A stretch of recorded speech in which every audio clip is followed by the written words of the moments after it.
Nepal, the birthplace of Buddhism. A magical and mysterious land in which legends such as the fabled Shangri-La and the elusive Yeti have dominated culture for generations. But a new story has emerged. One that is being seen as a modern miracle, something only possible through the spiritual power of Buddhism. It's a phenomenon that people draw great pride and inspiration from here. Rambon Jan, a 15-year-old boy, has been meditating in dense jungle without food or water for 10 months.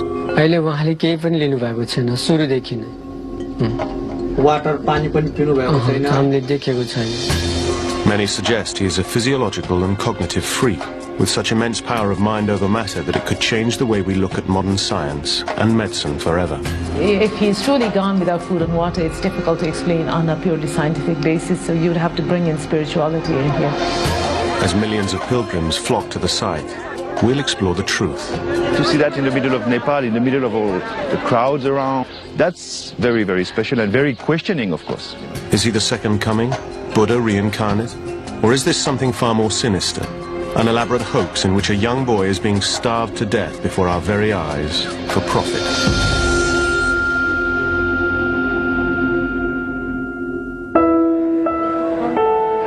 Many people fast for religious or health reasons for short periods of time, but they never reject all sustenance. The longest a person can go without food has been documented as being around 2.5 months before you die of starvation. In an open environment, breathing normally with warm air surrounding you without any fluid at all, you would last between 4, perhaps 5 days. Rambon Jan has not eaten and, more importantly, not drunk anything for 10 months. By filming him continuously over the next 4 days, we will investigate this phenomenon and discover whether a human being can live without food and water. It would be impossible to meditate for that long without food and water. I studied similar cases in the past, and this is possible.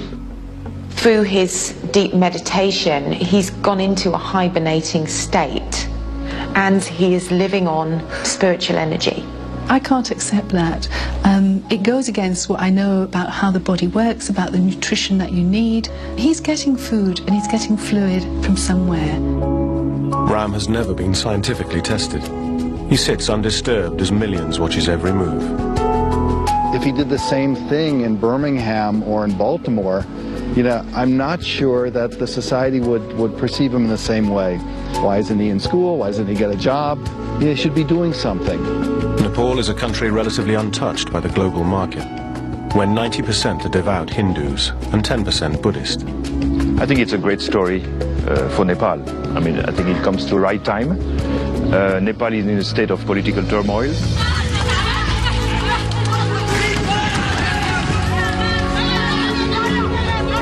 So I think it's very interesting that all of a sudden there is this birth of a myth in front of our eyes, just starting.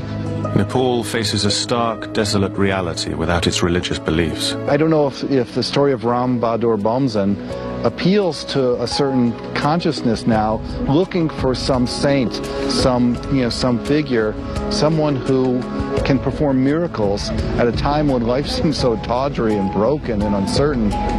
As science progresses, it's pushing God further and further out. And where science hasn't yet encroached, you will find God. Ram began meditating in May 2005. By November, the remarkable story hits the press worldwide. Newspapers claim fake. Government officials say that the boy's local supporters have received around £4,000 in donations. Up until now, no film crew has been allowed up close. We will attempt to be the first to obtain proof of the claims of the Buddha boy. With fierce loyalty, his followers hide him at certain times of the day. This has drawn suspicion, but who are these followers, and what are their motives? What has happened is that because of the people who've started coming in, it's turned into kind of a circus. Soon, roads become nothing but dirt tracks. After traveling more than 12 hours from Kathmandu, the last 40 kilometers through dense jungle, suddenly a gate manned by sentries bars the way any further. And we're diverted to a bustling temporary city of hawkers, fast food sellers, and a bus park in the middle of nowhere. Previously, we used to farm only, but now there are jobs available. There is good income. Amazingly, 10 months ago, there was nothing here but jungle. The city has been expanding at an astonishing rate ever since the boy began his meditation.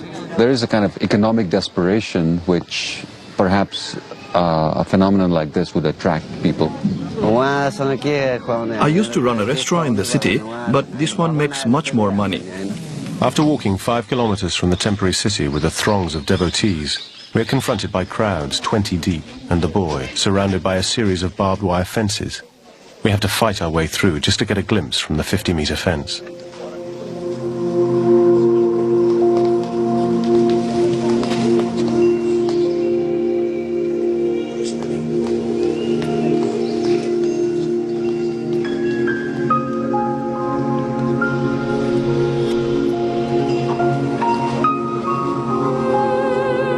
People have come from far and wide. Many have walked for days. Some give offerings, others pray, or give donations. We need to get closer than the fence is allowing us, and soon realize that Ram's eldest brother is running the site. Granjaji Bonjan leads the committee, an 18-strong self-appointed group set up to protect the boy's welfare, and it will be his decision if we are allowed to film. Today I'm busy. Maybe tomorrow is a good day. Finally, he lets us film inside the 50-meter boundary.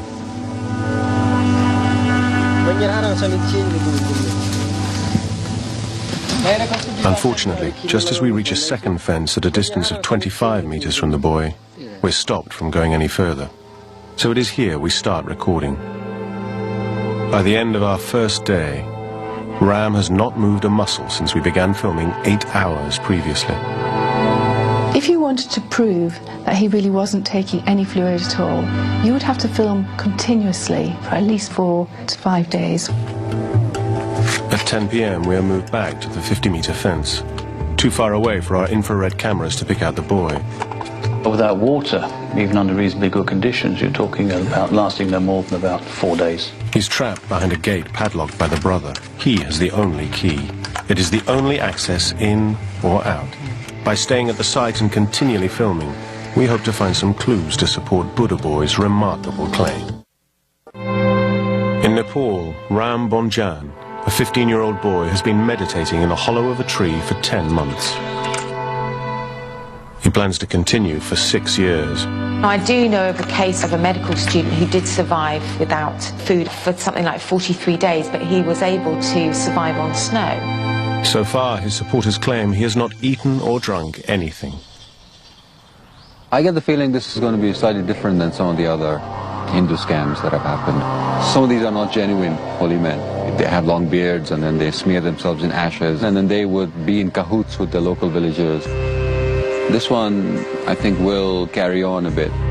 We're into our second day, 27 hours into filming. Still not enough to prove if this is a miracle or a scam. To find out the truth, we're staying on site day and night to film continuously for another 69 hours, as this is the time it takes for an average human being to die without any water. Like 70% of the body is water. Without it, it would affect every physical functioning of the body. By day 2, you start to cannibalize the stores of protein that you have. I would say from day 2, your skin is going to get rough, cracks appearing at the corner of the lips, and the skin will lose its color and the brightness and the elasticity. So far, we have not seen any of these physical changes in the boy's appearance. He is surviving on nourishment. The question is, what kind of nourishment? We can't, as Westerners, tap into using spiritual force and spiritual energy for nourishment. That's the key here.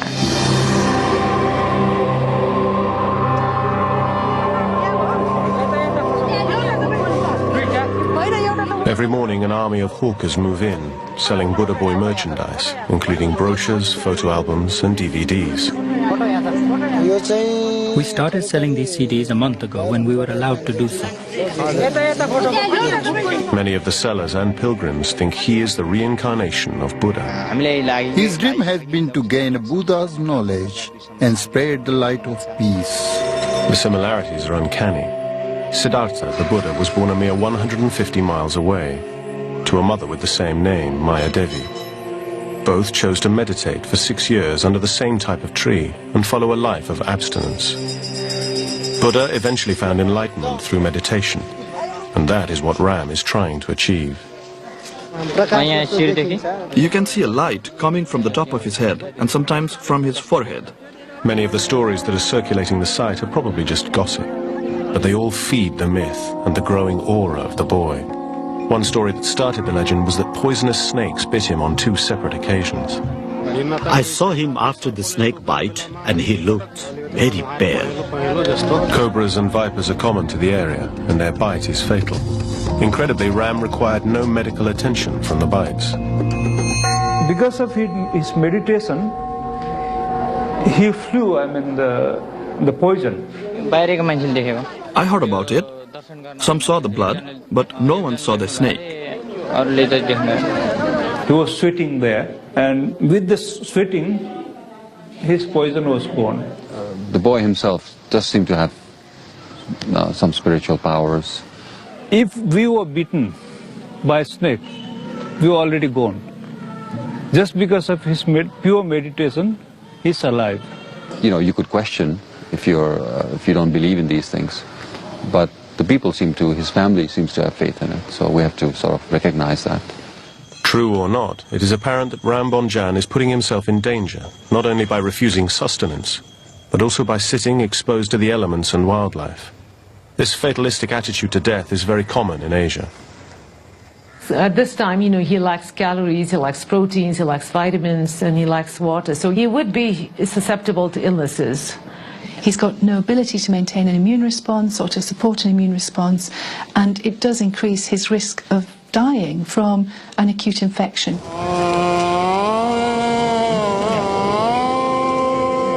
This lack of fear in dying is reflected in the way Nepalese conduct their funeral rituals. In the West, they're private, sad affairs. But there's openness here, an acceptance that sees death as a part of the cycle of life. Many put their bodies through extremes, as they think it's their mission in life. There are many stories about these rishi munis and these great sages in the past. Some of them could live without food and water for many years, not many months. In modern literature, Giribala, the non-eating saint, survived without food and water for 66 years, the longest time on record. Today there are many that claim extreme fasting, from Pilot Baba, who survived underwater for 5 days without breathing, to Yog Mata, who buried herself alive for 72 hours. Even in Buddhist philosophy, there are people like that. 5 hours into the second day of watching Ram, detained at the 25-meter fence, a chance arises to try and find some answers to this extreme fasting phenomenon. Lama Lekshe, Grand Master from India, runs several monasteries around the world. It was at one of these that Ram was taught meditation. The Lama has come to check on his pupil and allows us to follow him into the inner sanctum. The boy belongs to Kiku Buddhist monastery, which is in India, in Himachal Pradesh. And that monastery belongs to the Sakya tradition of Tibetan Buddhism. Very little is known of Sakya, one of the 4 Buddhist traditions. Its leaders keep their teachings a closely guarded secret. Buddha's teaching or our practice is not for your fame, not for your reputation, not to collect so many disciples. We usually don't expose much.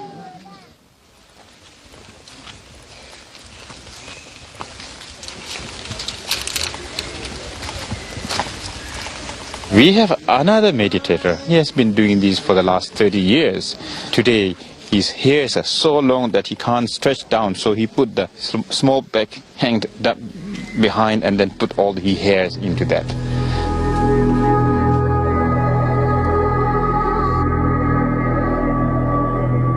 To endure solitary existence in extreme conditions, yogic techniques enable you to focus your mind over your body's suffering. Obviously, if he's genuine, has to use some yogic techniques like feeding on the air, feeding on the breath, There are other techniques where you use a stone, a little stone that you put in your mouth and you feed on the stone. There are all those stories. They are documented in the literature, in Buddhist literature. To understand what type of yogic technique Ram is practicing from the Sakya tradition of teaching, the Lama sits and stares at the boy. I'm amazed by this immense, the intensity of his determination. He told his mother that he was going to sit there for 6 years and reach Buddhahood, you know, which is very rare. I mean, nobody says that, you know. They sit facing each other for more than an hour in what seems to turn into a meditation duel. Sweat starts to form on Ram's face despite a lack of movement and an air temperature of only 15 degrees centigrade. To suddenly start pouring sweat from the face is a very strange phenomenon. He's managing to control his body's physiological process, which no one has demonstrated before. It's not something you ever see in Western society. So how that's being controlled is beyond my level of knowledge. When he was sitting down, I was doing my meditation. Actually, I was competing. And you know that the sweat came down. Okay, so why did you sweat? No, it's a secret thing I don't want to tell you right now. In ancient Buddhist texts, it is written there is a yogic technique called tumo, which increases the body's temperature under intensive meditation. Sweating is a side effect. The question is, a young boy like that, you know, how he has mastered this kind of techniques. Obviously, he has not practiced long time in caves or in solitude or in a monastery. So it's very rare, especially nowadays, to hear that somebody is doing it in front of everybody like that. I mean, totally live.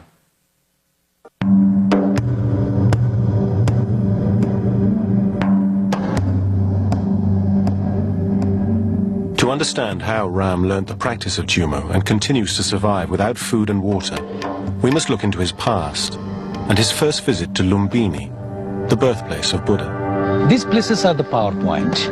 If you step here with faith, devotion, and with mindfulness, definitely that energy will do something for your brain and as your physical body. Definitely a boy like that, you know, who is so much devoted and sitting for almost like 7-8 months and meditating in a jungle, you know, when he touched this ground, definitely I believe he was very much inspired, maybe got some power. That's possible.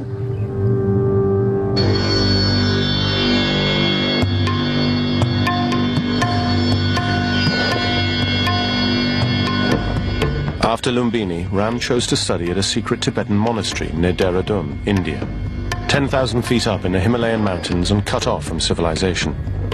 There are many examples of monks practicing tumo intensive meditation in the hills nearby. Ram sort of gravitate toward this monastery, and at that moment, I think it was 2002, I think, or 2003, that he came. It's sort of like his own recognition. And but he's too different. He's too different. Why is he too different? There's it's something to like different to the other monks.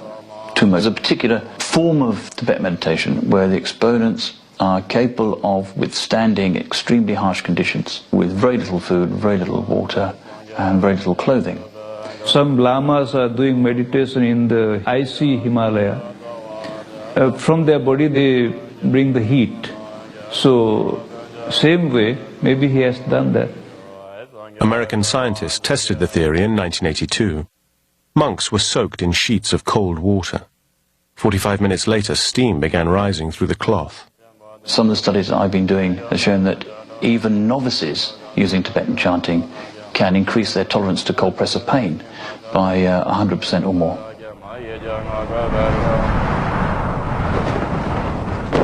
But imagine he can do this for hours and hours on days' ends. Extremely special skill. But he learned to extra also. Extra? Yeah. So he did extra hours in his classroom? Or? Not classroom, in his room, like homework. He's doing what they call is absorption kind of meditation. You train your mind to switch off. The idea of meditation is to concentrate on your mind, to observe your mind in perfect equanimity. Even though I'm sure he's aware of what's going on. At the same time, he keeps his concentration on his meditation. That's why he's so strong. That's why he's so impressive. So I truly believe he's a Buddha from the past life. And coming to this lifetime at a young age. Well, research has confirmed, that with the meditation, you lower your heart rate, you lower your cardiac output, and you also slow down breathing.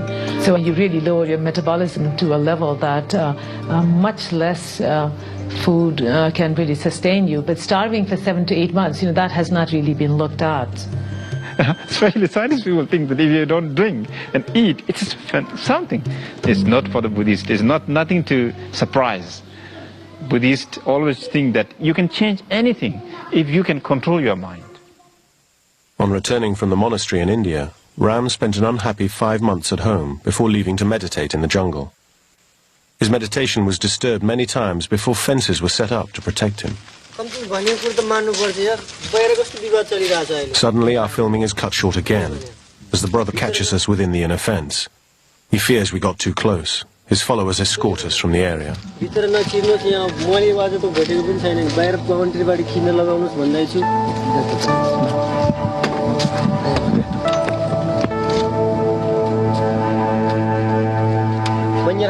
It is only now that we notice the full scale of the operation that protects the boy. Dozens of disciples pace the perimeter. Others are hard at work building new fences, sweeping and moving on the throngs of devotees. There must be 40 on duty at any one time.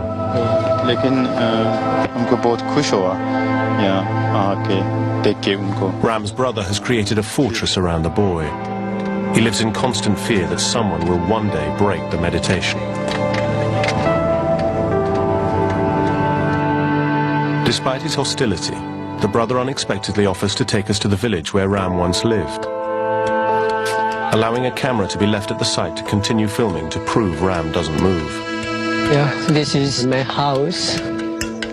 There are 9 children altogether living in the modest family home. This is kitchen rooms. Looking around, it appears life hasn't changed a great deal since Ram began meditating. Reports have said that donation money from the site is going into the pockets of the brother and his followers. But there is little evidence to suggest that the family are benefiting.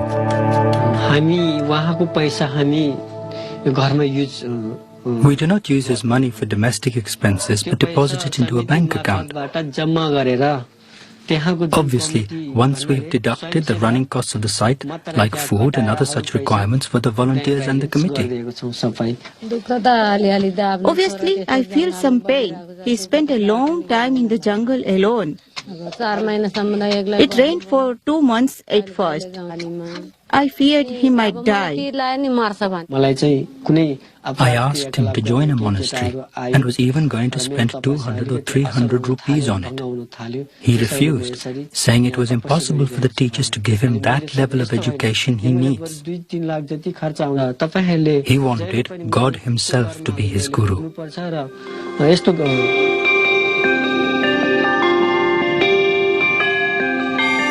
Just 10 months ago, Granjajit Bomjan was a farmer working the land in the village like generations before him. Now he has a big responsibility, running a flourishing business looking after Nepal's biggest tourist attraction, one that's growing every day. Thousands have been flocking to see him, and in the 3 hours we've been at the house, 350 monks turned up to pay homage. Ordinary 15-year-old boys are not wise like he is. He is special, he is a God himself. All souls have God within them, but he is a real God. The brother seems to enjoy the power, holding court, giving press interviews and speaking to visitors. Scam or not, what Granjajit Bomjan has done is pretty remarkable, turning around what was an impoverished part of the country and uniting its local people. But how long can his authority remain unchallenged? The committee seems to be growing by the day. People getting fired, people coming in. Organized chaos. They all want a slice of the pie. Ram Bomjan has been sitting under a tree in the jungle of southern Nepal. His supporters claim without food or water for 10 months. 48 hours ago, we started filming continuously, day and night. Just what should his body be going through? By day 3, you stop producing urine. The person's blood pressure will fall because there's not enough fluid in the system to maintain the circulation. His cheeks would really start to get hollow. Your skin is going to get rough and it would crack more easily, it would bleed more easily, especially if someone is sitting in the environment and not really protected from the elements, the rain and the sun and the cold weather. Ram still looks exactly the same. We've not witnessed him move, eat or drink anything since our arrival. But strangely, we've seen him sweating profusely, an indication he's practicing tumo, an ancient form of meditation. Could this yogic technique explain how he is managing to survive and stay so healthy? Through the power of his mind, he's been successful in physically lowering his whole metabolic state, so therefore his requirements are also going to drop to 200 to 300 calories in energy terms a day. He'd have to be taking some nutrition from somewhere. Perhaps it was a tree sap. He would be getting sugars from that, and that would modify fast. That would protect some of his protein stores. I think he's practicing types of ancient yogic exercises where you can feed on one breath or feed on the element in the air. The bark of the peepal tree that Ram sits under can have a powerful healing effect on skin complaints, such as the physical signs of dehydration. However, its sap is poisonous, and its berries, while edible, only appear for 2 months of the year. He must be surviving on something else. So far, we've not seen anything to suggest he's being fed or allowed to leave the site. There's only one way out, and that is where we observe from. And we are not the only ones to be doing an investigation. Ram Bhakta Gurung and his science team have been doing independent research for the government and have been observing Buddha Boy for 6 days. We think even there is from morning to evening like this meditation, it's not normal. Overnight, the temperature reaches a low of 3 degrees centigrade, the coldest night yet since our arrival. The investigators and security shiver under blankets, but Ram is wearing just a thin cloth. What you should see in a cold evening is him physically shivering. So if he isn't shivering, he's managing to suppress the natural urge to maintain his body temperature at 36.8 degrees centigrade. This is more evidence to suggest Ram is doing the yogic technique of intense tumo meditation, generating his own body heat and preventing the onset of hypothermia. At 6 in the morning, we rush into the enclosure. Someone claims there's a blue light coming from his head. We cannot see it. How is Ram surviving without moving? There are theories about surviving off the environment, but everything is just conjecture. Nothing is fact. Until now. A scientific breakthrough claiming evidence to suggest that extreme fasting may indeed be possible has just reached us from another part of the world.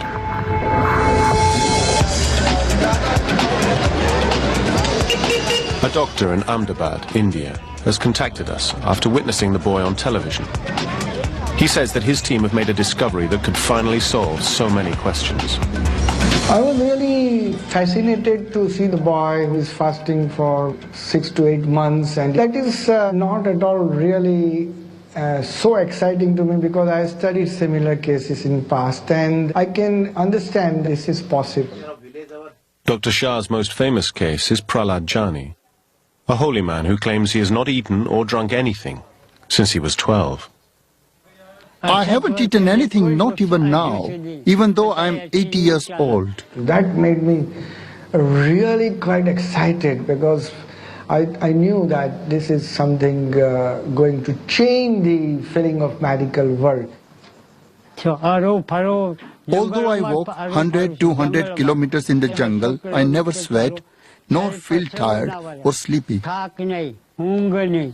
I can meditate for 3, 8 or 12 hours or even months.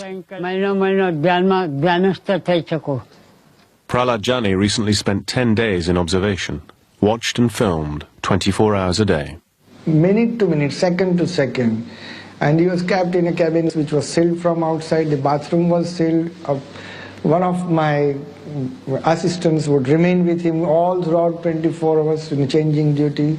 Doctors would come throughout the day at different time which was not be told to him. And we made sure that nothing can go wrong, in the sense medical world should know that there was not a single loophole. They took blood samples from me 3 times a day, morning, afternoon and evening. They checked my kidney, brain and put machines all over my body. They were trying to find out which factors made my body work. They put machines inside my body also. He was not given any food or water, and even when he was allowed to take a bath, the quantity of water was measured before and after to make sure nothing was lost. As I said, after 10 days, the parameters were all normal. We studied his hematology, and whatever studies you can think of, we could do it. I will live up to approximately 1,000 to 5,000, maybe even 10,000 years with this kind of body. That there was no food or water given to this man, that he did not pass urine or stool, and even he did not dribble urine. After a few hours the urine would appear, some fluid would appear in the bladder and again it would disappear.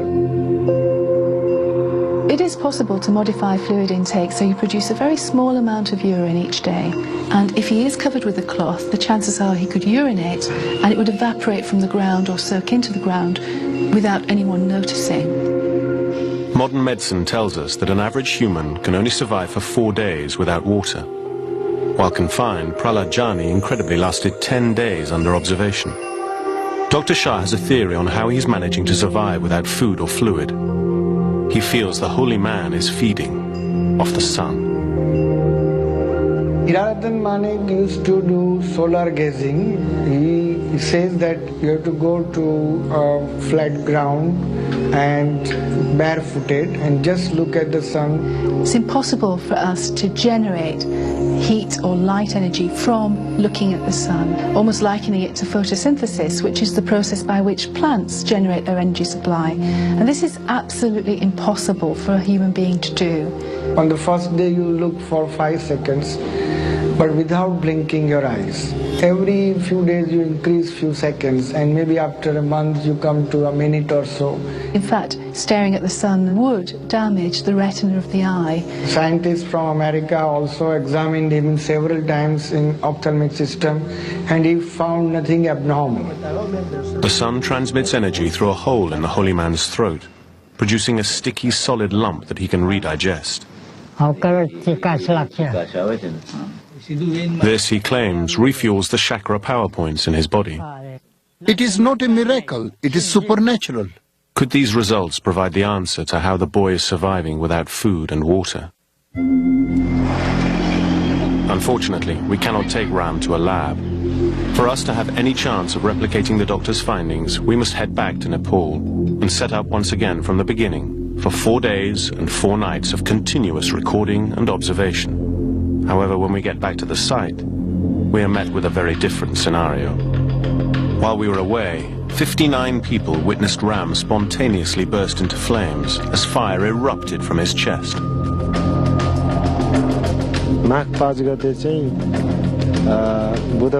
On the 5th of January, Wednesday, around 8 o'clock, we saw fire coming from him. He stood and threw the cloth in front of him and was naked in the middle of a burning fire. And then after some time, in a very soft voice, he called for his brother. He asked for a red rope to be thrown over him. He wrapped the cloth over his body and he said, let him concentrate on his meditation and do not disturb him. Over the past 300 years, there have been more than 200 reports of spontaneous combustion, the burning of a body without an identifiable ignition source. Its cause is an unsolved mystery. However, looking at previous evidence of Ram's sweating and assuming that he can control and increase his body's temperature through tummo meditation, maybe this is an extreme demonstration of his power, or just an increasingly elaborate hoax to gain more publicity. After just a week away, security has tightened, and the brother seems a deflated figure. When you start making about 20,000 rupees a day from this, and there's money involved, And this is Nepal. There's going to be fights. It would be unnatural if the committee hadn't started bickering about it yet. The committee seems to have evolved and doubled in size, and it is not clear who is in charge. There are many voices, all challenging for superiority.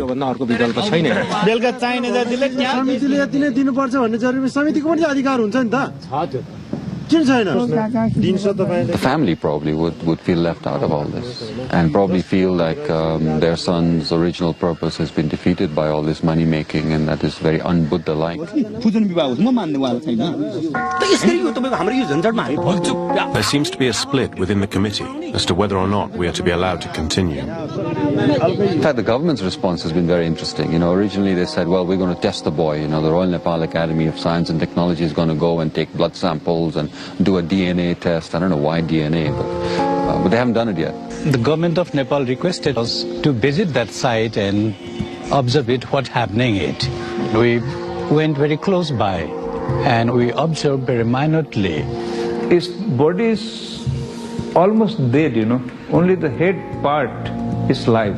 We are concerned about the way of meditation without having any food and drinks. And next to that, the propaganda. Face color was red, like blood color. It is important to test on the boy if we want to know the truth. The report sent to the government states that the boy should be left undisturbed to complete his meditation and not to be tested scientifically. Whatever he is doing there, it is his personal right. There's not even been an effort to try to regulate the income or see who's getting what and try to see if it's not being scammed, that people are not being cheated. There's no official oversight over this whole thing. We reset our cameras to record the next 4 days and nights.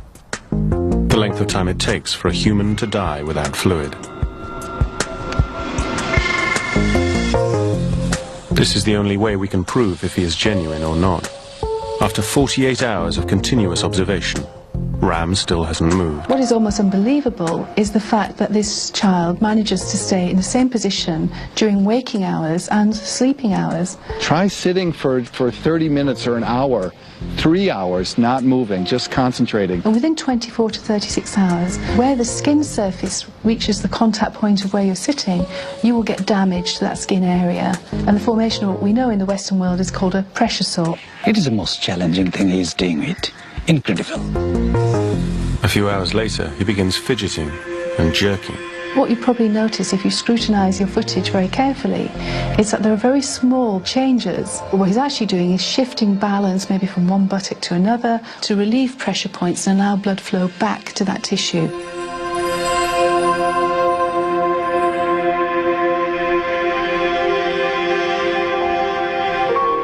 As the sun sets, 60 hours into filming, and the committee take a tighter stranglehold, we find ourselves back with the family whose devotion for Ram remains undiminished. There are many that have altered their life to be in his presence. Some have never been home since arriving. Please stay here a couple of days and feel for yourself. It's wonderful. We have lived here eating only once a day for many months. I will stay here till my death. The relaxed environment suddenly changes when word goes through the camp there is a tiger loose in the site. Is it for real? Or are the committee creating more hype around the boy? The jackal was just over there. The tiger was a little further away. Chaos reigns as many fear for the safety of Ram. I understand the Nepali sense of the miracle of him not having taken food, not drinking, but for me, those are not the important issues. Whether he eats or drinks, I hope he stays healthy. After a thorough search, tiger prints are discovered. We realize how vulnerable the boy really is. We wonder if Ram is the innocent victim in this spectacle. After 58 hours, life continues as normal. Donation boxes are filled, and the crowds start to arrive. Ram appears to show no classic signs of degeneration through fluid loss, but a closer look at our footage might help us understand his physical and mental health. He looks unwell. If you saw this individual sat against a wall, in London, you'd be very concerned about how he looks. As life passes him by, Ram just sits calmly meditating. There is a swelling in his neck, but whether that represents a goiter or an underactive thyroid is very difficult to say. Having a severely underactive thyroid would mean that your metabolic rate is incredibly low, which means that you can survive for a very long time without food and fluid. It almost looks like you can see the ribs showing through, and that would represent quite advanced starvation, and you started to waste away the muscles between the lungs, between the rib cages. Probably sat in that position well away from individuals is the safest thing for him in order to prevent an infection that could ultimately kill him. Is Ram now a victim of his own success, being slowly starved to death for profit? Only time will tell. This could turn out to be a very sad story.